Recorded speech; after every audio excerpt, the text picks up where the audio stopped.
Chapter 42. Last Days with My Guru. Guruji, I am glad to find you alone this morning. I had just arrived at the Serampore hermitage, carrying a fragrant burden of fruit and roses. 𝑧𝙤𝒈𝙖𝒏𝙖𝒏𝙙𝒂 glanced at me meekly. What is your question? Master looked about the room as though he were seeking escape. Guruji, I came to you as a high school youth. Now I am a grown man, even with a grey hair or two. Though you have showered me with silent affection from the first hour to this, do you realize that once only, on the day of meeting, have you ever said, I love you? I looked at him pleadingly. Master lowered his gaze. Yogananda, must I bring out into the cold realms of speech the warm sentiments best guarded by the wordless heart? Guruji, I know you love me, but my mortal ears ache to hear you say so. Be it as you wish. During my married life I often yearned for a son, to train in the yogic path. But when you came into my life, I was content, in you I have found my son. Two clear teardrops stood in 𝑧𝙤𝒈𝙖𝒏𝙖𝒏𝙙𝒂'𝒔 eyes. Yogananda, I love you always. Your answer is my passport to heaven. I felt a weight lift from my heart, dissolved forever at his words. Often had I wondered at his silence. Realizing that he was unemotional and self-contained, yet sometimes I feared I had been unsuccessful in fully satisfying him. His was a strange nature, never utterly to be known, a nature deep and still, unfathomable to the outer world, whose values he had long transcended.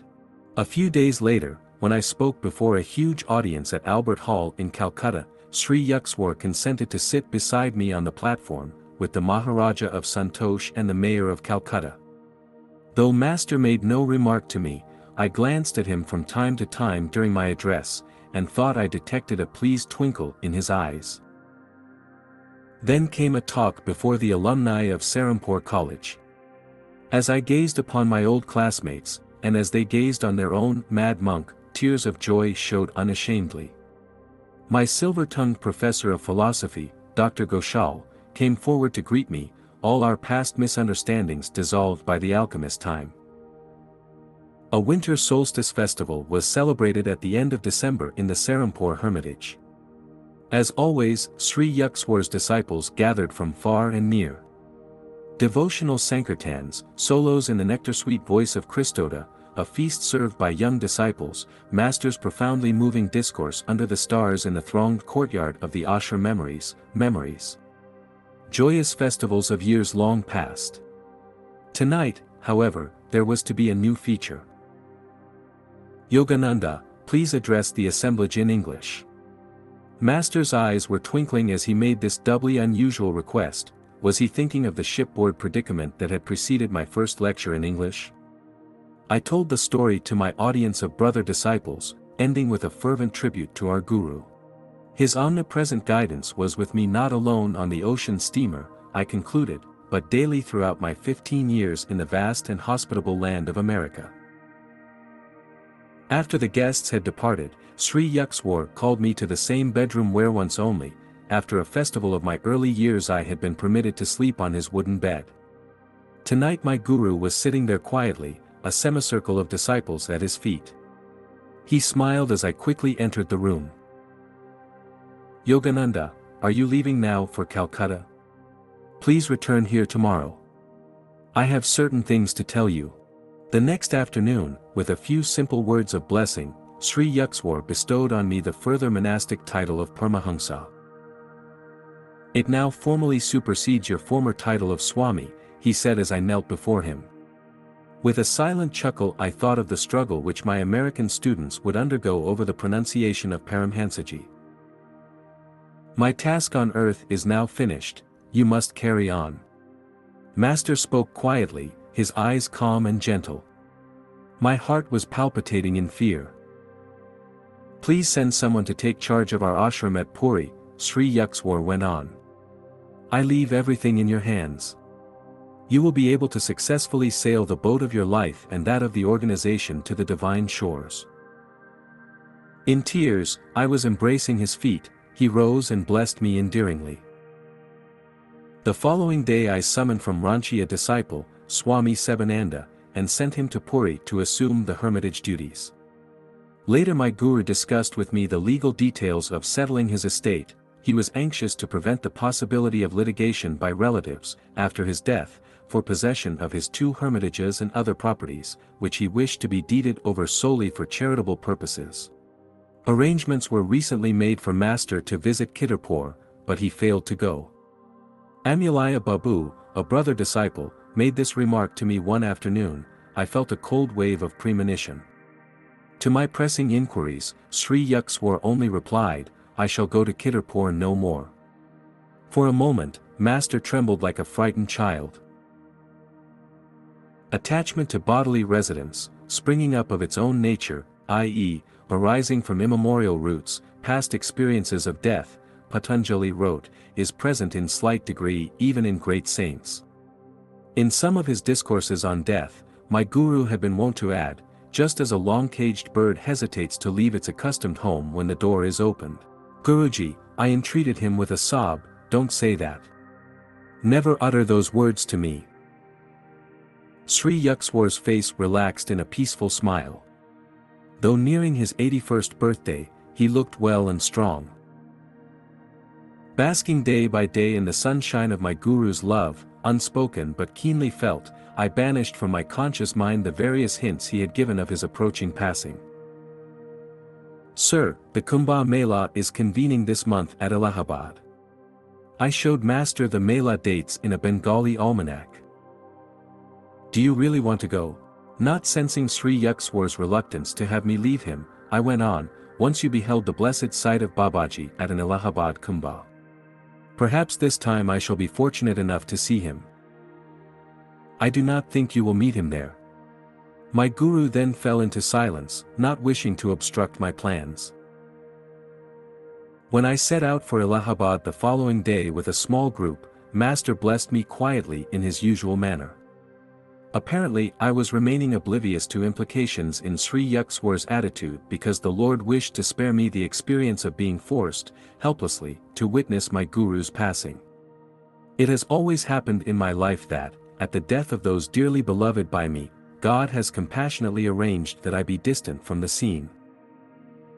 Our party reached the Kumbh Mela on January 23, 1936. The surging crowd of nearly 2 million persons was an impressive sight, even an overwhelming one. The peculiar genius of the Indian people is the reverence innate in even the lowliest peasant for the worth of the spirit, and for the monks and sadhus who have forsaken worldly ties to seek a diviner anchorage.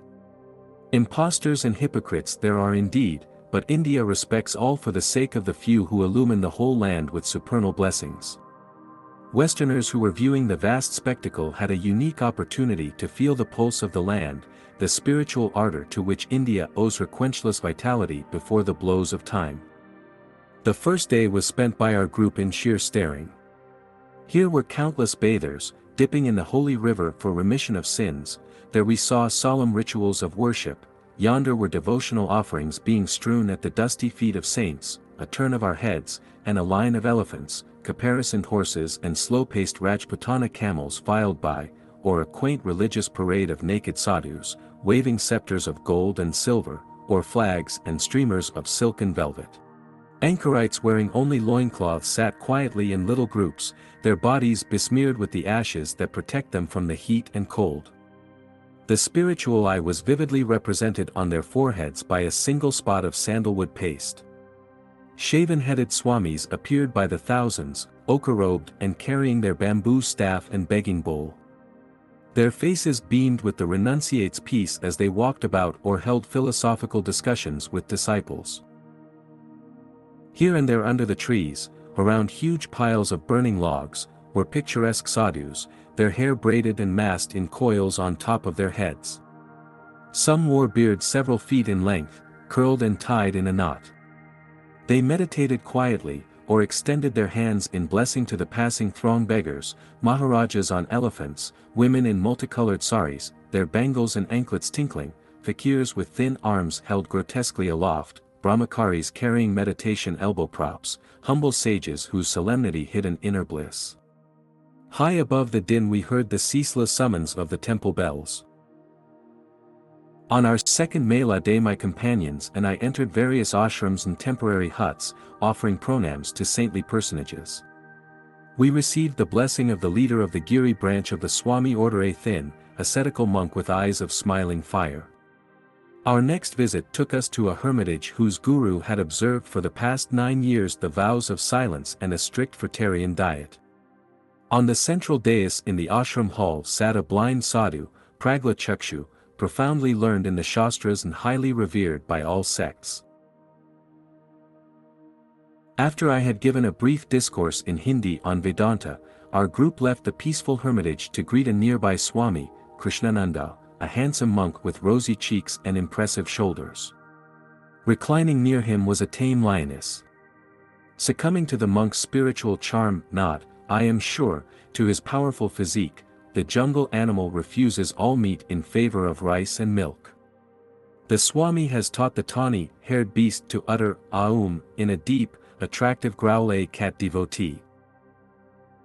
Our next encounter, an interview with a learned young sadhu, is well described in Mr. Wright's sparkling travel diary.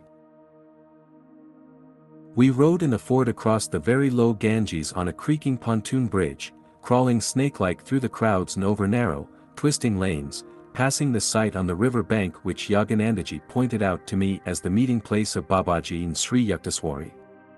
Alighting from the car a short time later, we walked some distance through the thickening smoke of the sadhu's fires and over the slippery sands to reach a cluster of tiny, very modest mud and straw huts.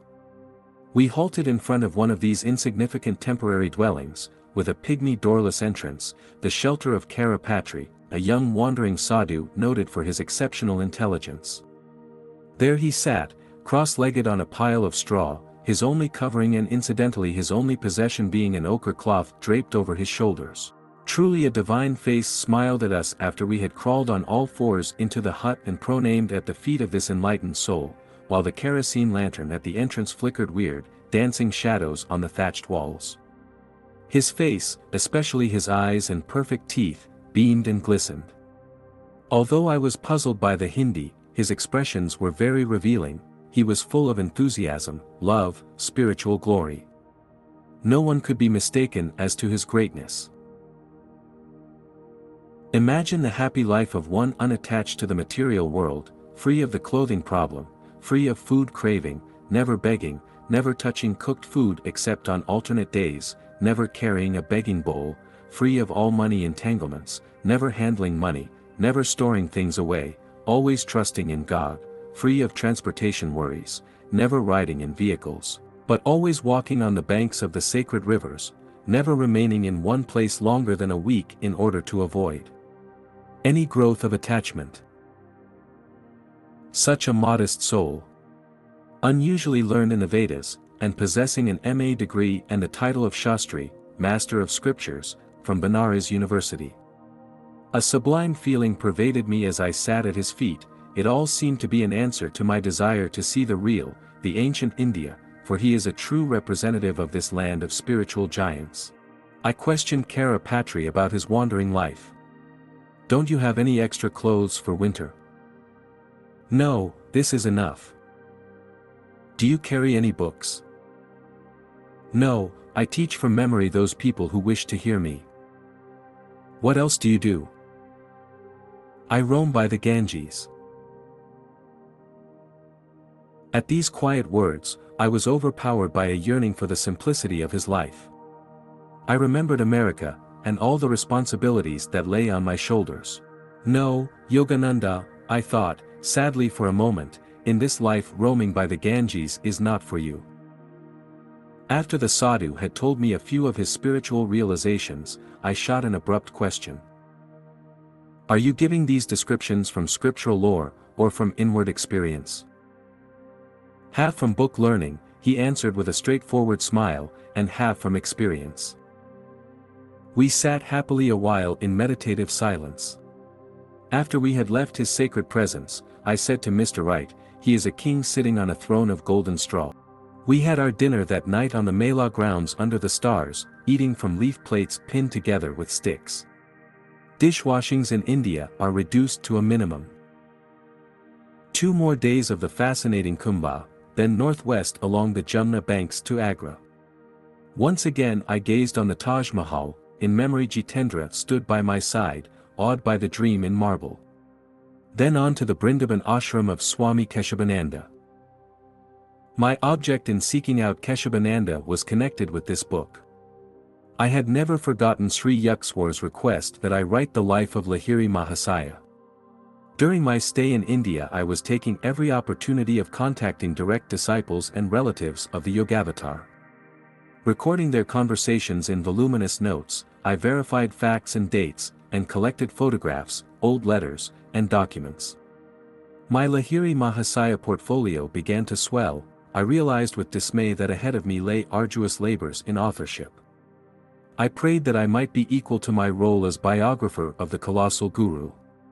Several of his disciples feared that in a written account their master might be belittled or misinterpreted. One can hardly do justice in cold words to the life of a divine incarnation, Panchanan Bhattacharya had once remarked to me. Other close disciples were similarly satisfied to keep the Yogavatar hidden in their hearts as the deathless preceptor. Nevertheless, mindful of Lahiri Mahasaya's prediction about his biography, I spared no effort to secure and substantiate the facts of his outward life. Swami 𝒂𝒑𝒏𝙖𝒏𝙖𝒏𝙙𝒑 greeted our party warmly at Brindaban in his Katyayani Peeth ashram, an imposing brick building with massive black pillars, set in a beautiful garden. He ushered us at once into a sitting room adorned with an enlargement of Lahiri Mahasaya's picture. The Swami was approaching the age of 90, but his muscular body radiated strength and health. With long hair and a snow-white beard, eyes twinkling with joy, he was a veritable patriarchal embodiment. I informed him that I wanted to mention his name in my book on India's masters. Please tell me about your earlier life. I smiled entreatingly. Great yogis are often uncommunicative. 𝒂𝒑𝒏𝙖𝒏𝙖𝒏𝙙𝒑 made a gesture of humility. There is little of external moment. Practically my whole life has been spent in the Himalayan solitudes, traveling on foot from one quiet cave to another. For a while I maintained a small ashram outside Hardwar, surrounded on all sides by a grove of tall trees. It was a peaceful spot little visited by travelers, owing to the ubiquitous presence of cobras. 𝒂𝒑𝒏𝙖𝒏𝙖𝒏𝙙𝒑 chuckled. Later a Ganges flood washed away the hermitage and cobras alike. My disciples then helped me to build this Brindaban ashram. One of our party asked the Swami how he had protected himself against the Himalayan tigers. 𝒂𝒑𝒏𝙖𝒏𝙖𝒏𝙙𝒑 shook his head. In those high spiritual altitudes, he said, wild beasts seldom molest the yogis. Once in the jungle I encountered a tiger face to face. At my sudden ejaculation, the animal was transfixed as though turned to stone. Again the Swami chuckled at his memories. Occasionally I left my seclusion to visit my guru in Benares. He used to joke with me over my ceaseless travels in the Himalayan wilderness. You have the mark of wanderlust on your foot, he told me once. I am glad that the sacred Himalayas are extensive enough to engross you.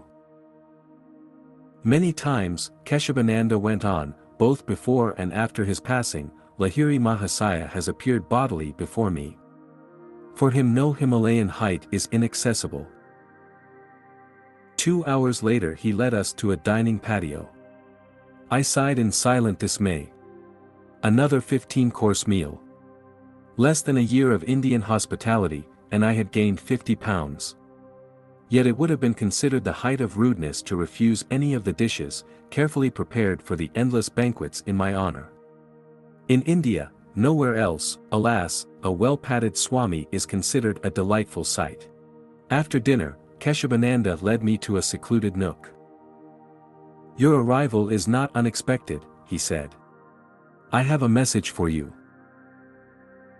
I was surprised. No one had known of my plan to visit 𝒂𝒑𝒏𝙖𝒏𝙖𝒏𝙙𝒑.